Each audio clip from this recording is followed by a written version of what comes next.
विद्यार्थी मित्रों, पिछले वीडियो में हमने पद्य 5 के बारे में अध्ययन किया था। आज हम गद्य 6 घर के बारे में अध्ययन करेंगे, जिनके लेखक हैं भोलाभाई पटेल। भोलाभाई पटेल के जन्म के बारे में जानकारी हासिल कर लेते हैं। तो भोलाभाई पटेल का जन्म सन 1934 ईस्वी सन में हुआ था और निधन सन 2012 ईस्वी सन में हुआ था।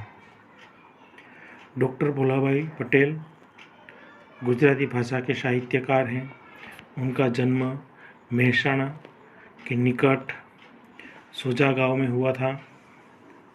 बनारस यूनिवर्सिटी से हिंदी, संस्कृत और प्राचीन भारतीय संस्कृति के विषय में उन्होंने बीए की उपाधि प्राप्त की थी। गुजरात यूनिवर्सिटी में हिंदी विभाग में वे प्रोफेसर के रूप में भी विद्यमान रहे थे। डॉक्टर भोलाभाई पटेल की प्रमुख रचनाएं में अधुना, विदिशा, कांचनजंगा, अज्ञे एक अध्ययन आदि हैं। उनको अनेक पुरस्कारों से सम्मानित किया गया है।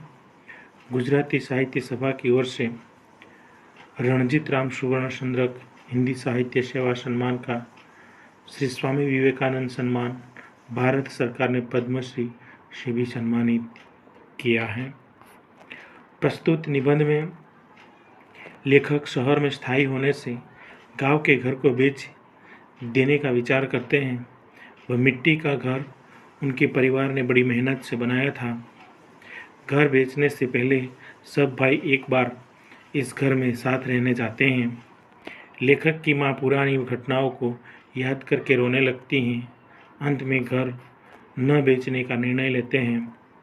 घर केवल 4 दीवार और छप्पर वाला ही नहीं, लेकिन भावनाओं का प्रतीक होता है। तो आइए दोस्तों, अब हम उनके गद्यांश को पढ़ेंगे और समझेंगे।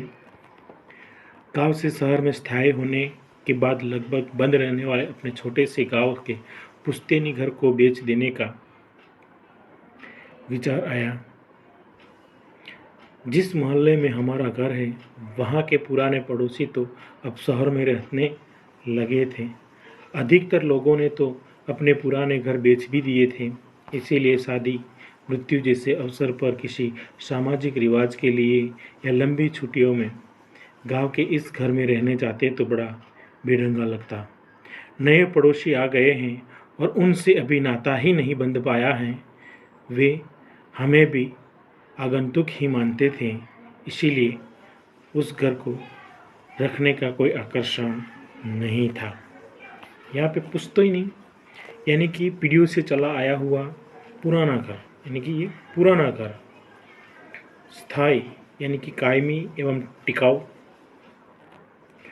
और वो कहते हैं कि जो इस मकान की जो स्थिति जो है किसी बेढंगा हो चुकी है, यानी कि टूटी हैं। और उनको वहाँ पे रहने वाले लोग जो है वो कैसा समझते हैं, आगंतुक, यानी कि जो अचानक आने वाले मेहमान जो होते हैं, अजनबी होते हैं, जिसको हम पहचानते नहीं, एकाएक पहुँच जाते हैं और लोग उसे जिस तरीके से व्यवहार करते हैं, ऐसे लोगों को। तो लेखक जो है वह हमेशा के लिए शहर में चले गए थे गाँव को छोड़कर, और गांव में जो छोटा सा उनका मकान था वो भी बहुत पुराना था। तो उनको मन में विचार आता है कि इस मकान को बेच दिया जाए। मगर यहाँ पे जितने भी लोग रहते थे, उनके अड़ोस पड़ोस के लोगों सब के सब शहर में चले गए थे और वहाँ दूसरे लोग रहने के लिए आ चुके थे। तो वो लोग जब भी यहाँ पे लंबी छुट्टियाँ होती थी या तो किसी कोई सामाजिक रिवाज होता था, तो उसी कारण वो वहाँ पे पहुँचते थे। तो उनसे वह अगल बगल के लोग जो पड़ोसी थे वो किस स्थिति से देखते थे, एक आगंतुक व्यवहार की तरह देखते थे। इसीलिए उनका मन में ऐसा रहा कि उस मकान को बेच दिया जाए। बंद रहने के कारण पुराना घर और जर्जरित हो जाता था। जर्जरित यानी कि जो जीर्ण हो गया हो, वो छोटे छोटे छेद हो जाते, कहीं एक दो से गिर जाती, इधर से गिर जाती, ठीक उसी तरीके का जर्जरित हो गया था। चौमासे में अधिक बरसात पड़ने पर टीन के छप्पर से भी पानी अंदर आता था, जिससे घर की एक मुख्य दीवार में दरार पड़ गई थी। खुले दालान एवं आंगन में कूड़े के ढेर लग जाते थे। दलान यानी मैदान, घर का जो आंगन होता है उसमें भी कूड़े के ढेर लग चुके थे। इसीलिए बूढ़ी माँ की अनुमति लेकर घर बेच देने का विचार पक्का कर लिया था। योग्य ग्राहक मिले तो एक गांव में रहने वाले व्यवहार कुशल मित्र से बेचने की सिफारिश करके उन्होंने सिफारिश करना यानी कि किसी का कोई काम करने के लिए दूसरे से कहा जाता है कि भाई ये काम मेरा बतवा दीजिए, तो वो सिफारिश करते हैं। और फिर एक दिन ऑफर आया भी सही, ऑफर ठीक था और करने वाला व्यक्ति अच्छा और भरोसेमंद था, इसीलिए अब देर करने या आनाकानी करने का प्रश्न ही नहीं था।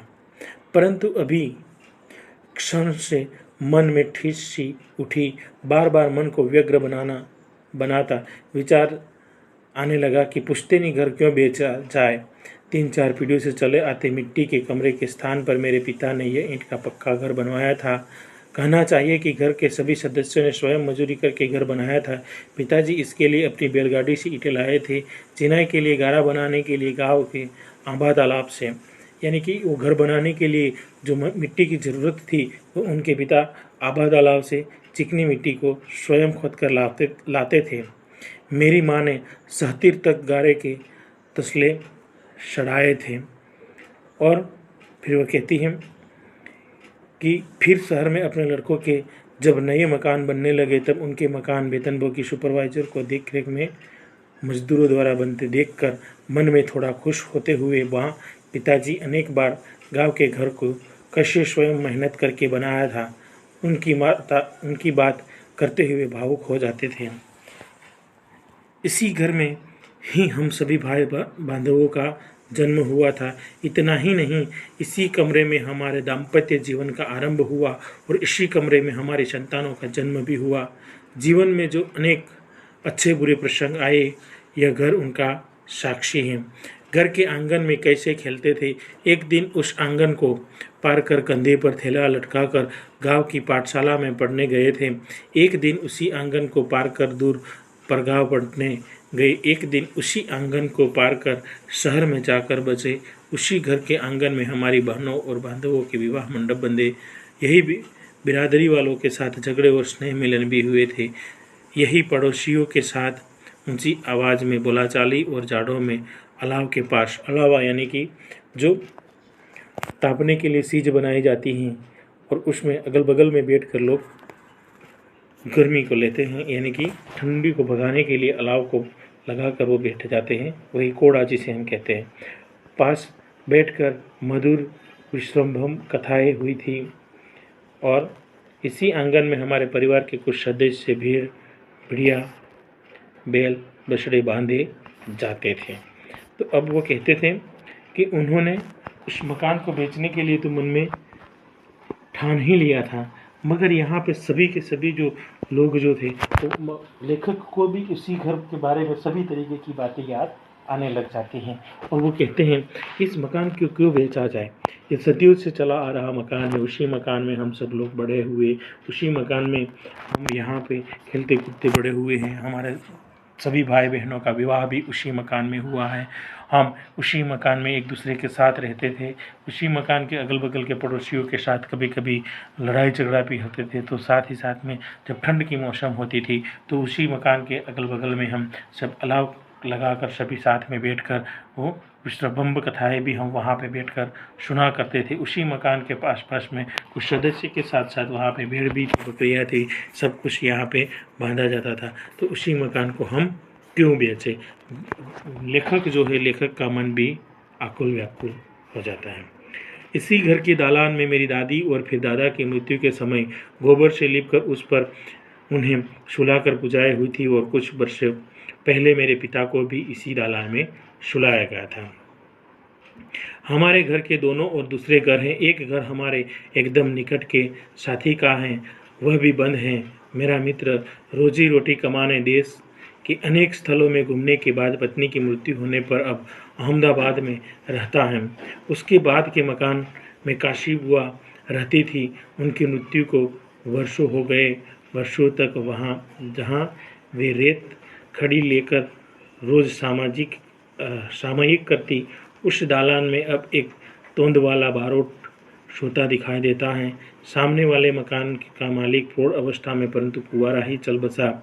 उसके बाद जिसने वह मकान खरीदा उसने आंगन के लिए झगड़ा करके पड़ोसी हक स्थापित किया। एक दिन वह घर भी गिर पड़ा। अब नई दिशा में नए दरवाजे के साथ बना दिया गया। अब वो घर के साथ में देखते हैं कि वहाँ पे क्या स्थिति है, तो वो कहते हैं कि उसी के दालान में मेरे दादा दादी की जब मृत्यु हुई थी तो वहाँ पे गोबर से वहाँ पे लीप कर उसको वहाँ सुलाया जाता था और उसी के साथ ही वहाँ पे कुछ सेवाएं भी की जाती थी। साथ ही साथ में वो कहते हैं कि अब जो हमारा मकान जो है वो कुछ किस तरीके का बन चुका है, यानी कि वो कहते हैं कि जो एकदम निकट के जो साथी थे वो भी मकान सब मेरा मित्र जो है वो भी कमाने के लिए अनेक स्थलों में घूमने के बाद उनकी मृत्यु हो जाने के बाद वो अहमदाबाद में अब रहने लग चुका है। काशी बुआ जो रहती थी वो भी उनकी भी मृत्यु हो चुकी है। वर्षों बाद वहाँ पे एक दूसरा व्यक्ति आ जाता है, तोंद वाला बारोट व्यक्ति वहाँ पे रहने के लिए आता है। साथ ही साथ में उन्होंने अगल बगल के पड़ोसी का धर्म निभाते हुए अपने हक के बारे में हक निभाया और आंगन में उन्होंने उस हक को लेकर एक दीवार बना ली। साथ ही कभी वो भी मकान गिर गया तो फिर उन्होंने दूसरी दिशा में उस मकान को फिर से बनवा लिया। इसी तरह सब बदल चुका है, यानी कि सबका शुभ माहौल वहाँ जो था वो सबका सब क्या हो चुका है, बदल चुका है। फिर भी लगता है कि हम अपना घर क्यों बेचें, फिर भी उसी लेखक को लगता है कि क्यों हम हमारा मकान बेचें। पुराना है तो भी है तो पुश्तैनी घर, यानी कि हमारा पुराना है कुछ भी है फिर भी वो पीढ़ियों से चला आ रहा है हमारा मकान, इसको हम क्यों बस बेच दे।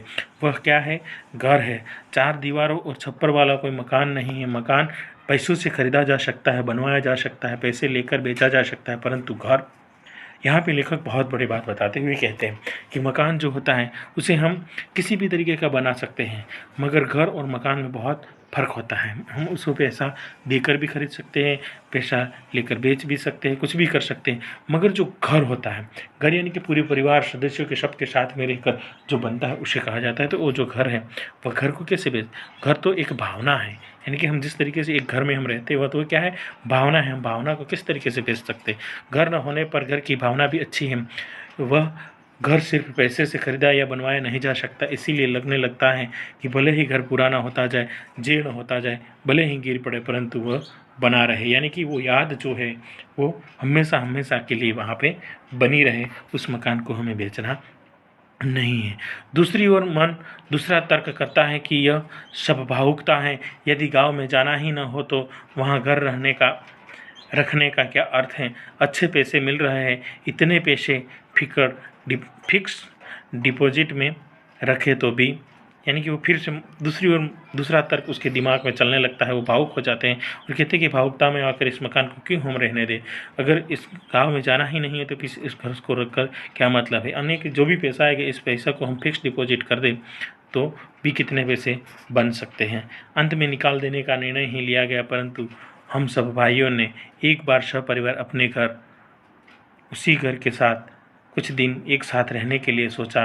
हमेशा के लिए निकाल देने के हैं तो एक बार उस घर में सब एक साथ रह लें, यानी कि फिर से कुछ नई याद ताज़ी करने के लिए उन्होंने मन ही मन में सोचा कि अब उसी मकान को निकाल ही देना है तो कुछ समय के लिए, कुछ वक्त के लिए हम सब एक साथ में उसी घर में जाकर रहते हैं और उस मकान को हम बेच देने का प्रयास करेंगे। उन्होंने कहा कि लेखक सोचते हुए वो सदैव कहते रहते हैं कि घर केवल चार दीवारों का घिरा हुआ मकान नहीं है जिसे बेच दिया जाए। इस घर से लोग की भावनाएं जो होती है वो सदैव जुड़ी रहती हैं। फिर वे सोचते हैं कि वो भावुकता में आकर क्यों इस मकान को नहीं बेचने की सोच रहे हैं। जब गांव जाना ही नहीं है, हमें वहाँ रहना ही नहीं है, तो इस मकान को रखने से हमें क्या फ़ायदा होगा। अंत में वह घर निकाल देने के बारे में ही सोचते हैं। जब घर निकाल देने के बारे में ही सोचने लगते हैं तब उन सभी भाइयों के साथ, सपरिवार के साथ वो उसी जगह पर जाकर कुछ दिन एक साथ में निकालने का, यानी कि रहने के बाद उसकी आदत बना लेने के बारे में सोचते हैं और सब के सब लोग वहाँ जाकर एक साथ रहने लगते हैं। और फिर लंबे समय के बाद वह बंद घर खुला, यानी कि ऐसा सोचकर वो वहाँ पे घर पे पहुँचते हैं और पुराने घर जाते हैं तो उस घर को कुछ साल के बाद फिर से वो घर खुला होता है। देखते देखते छोटे बड़े परिवारों से वह सुना घर गूंजने लगा। इस अवसर पर एक नगरवासी मित्र को गांव के इस घर को देखने के लिए साथ ले गया था। पुराने दिन वापस लौट आए थे। पिताजी की मृत्यु के बाद मेरी माँ करीब करीब उदास रहती थी। घर के सामाजिक प्रसंगों में भी विशेष रुचि नहीं लेती थी। वह भी यहाँ आकर सबके बीच प्रसन्न रहने लगी। यानी कि जिस मकान में वो कभी भी नहीं जाने के बारे में सोच रहे थे, बेच देने के बारे में सोचते थे, मगर जो मकान में जो भावनाएं जुड़ी थी तो कुछ समय के लिए वहाँ जाकर रहने लगते हैं। तो उनकी माता जो है वो सदैव घर में उदास ही रहती थी पिता के मृत्यु के बाद। वह भी आज वहाँ जाकर कुछ प्रसन्न सी रहने लगी। परंतु अब घर की प्रत्येक दीवार मुझे उलाहना देने लगती हैं। यानी कि वो कहते हैं कि घर की जो जितनी भी चीज़ें जो हैं वो लेखक को उलाहना यानी कि किसी भी व्यवहार का बर्ताव की शिकायत करने लगती हैं। और वह कहते हैं कि पुराने घर बैठक पहली बार उन्होंने कहा उलाहना देने लगी। दालान में जहाँ मैं हमेशा बैठता, जहाँ बैठकर पहली बार ककहरा लिखा था और जहाँ बैठकर छुट्टियों में उच्च शिक्षा के ग्रंथ पढ़ता था, वहाँ जाकर बैठा। वहाँ भीत से टेक लेते ही वह अंदर से मुझे हिला गई। मैंने पीछे मुड़कर उस पर हाथ फेरा। वह कह रही थी, एक तो इतने दिन बाद आए और अब बस हमेशा के लिए। यानी कि घर की सभी जो यादें जो थी वो शिकायत कर रही थी, ऐसा उसे उलाहना यानी कि शिकायत करती हुई उसे महसूस होती है। ककहरा यानी कि क से लेकर ह तक का जो कक्का जो वर्णमाला जो होती है वह भी उन्होंने वहाँ पे ही जाकर सीखी थी। तो ये सभी चीज़ें जो हैं वो उनको बार बार सदैव याद दिलाई जाती हैं और लेखक जो है वो अंदर से हिल जाते हैं। यानी कि सभी जो उनकी यादें जो है वो क्या हो जाती हैं, उसे हमेशा हमेशा के लिए याद आने में जुड़ जाती हैं। तो ठीक है विद्यार्थी मित्रों, आज हम यहाँ तक देखते हैं, आगे का कल अध्ययन करेंगे।